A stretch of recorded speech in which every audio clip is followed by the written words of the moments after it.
ulit sa'yo. Shout out sa inyo, boss, sa Taiwan. Ito na yung pangalawa, boss. Pangalawang tako. Yan. Ito yung pangalawa, boss, ha? Diretso. Yan.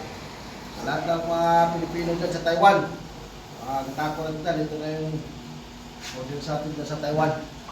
Sino gusto bumili at sino gusto mong pagawa, pili lang ako mga tako. Ito na yung pangalawang shop. Sa Taiwan. Yung may-ari nito mga tako, Taiwanese talaga.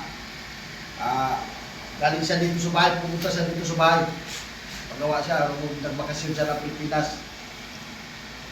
Kaya kung may Tagalog to kasi translate lang niya ito mga tako. Yan. Translate lang niya ito sa Taiwanese. Yan. Kaya ito yung extension. Kaya isa ito mga tako siya sa extension. Kailangan mga tako.